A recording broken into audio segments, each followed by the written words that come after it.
Hello mga kapamilya, nandito na naman po tayo sa ating pagluluto.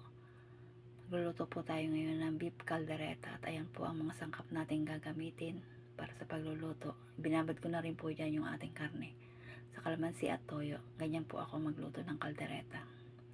At pinrito ko po muna yung ating binabad na karne para po madali siyang lumambot at matanggal na rin po yung langsa niya.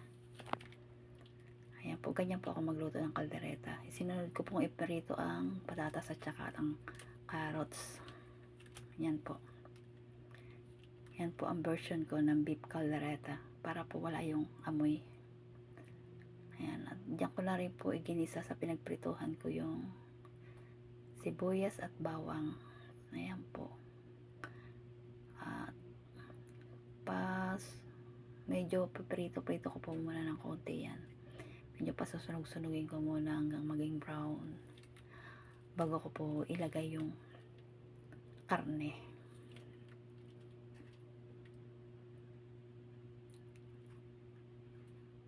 Ayan po.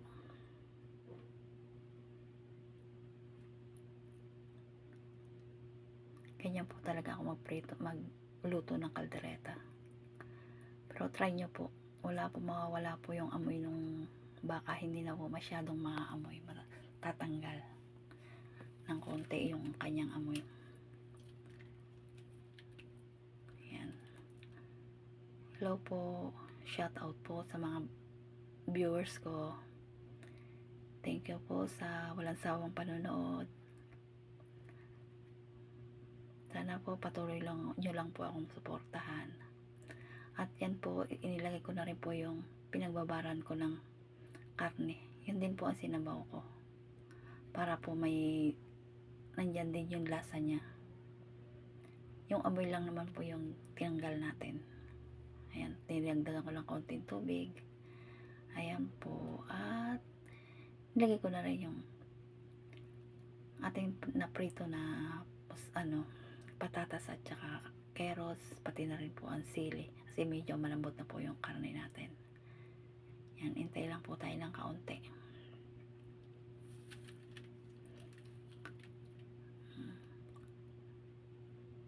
Hello mga viewers ko, shout out po.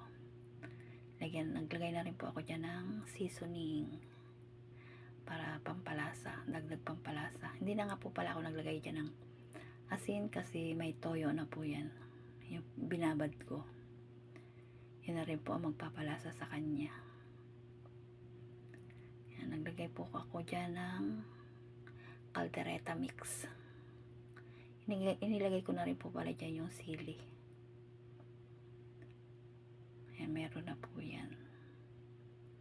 Konting halo-halo na lang po.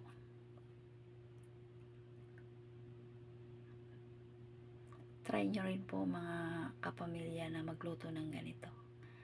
Ayan, nilagay ko na po ang tomato sauce.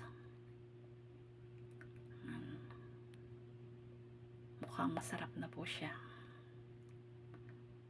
Malapit na po siyang maluto. Masarap na po ang tingin ko. Ayan, pasensya na nga po at namamatay na yung aking ilaw. Medyo nagdidilim na. Ayan, lagyan ko na rin po ng reno liver spread para lalong sumarap ang ating caldereta. Ayan, matagal na rin po kasi ako hindi nakakapagluto ng ganito, kaya try kong gluto ulit. Ayan na nga po, at luto ng ating beef caldereta.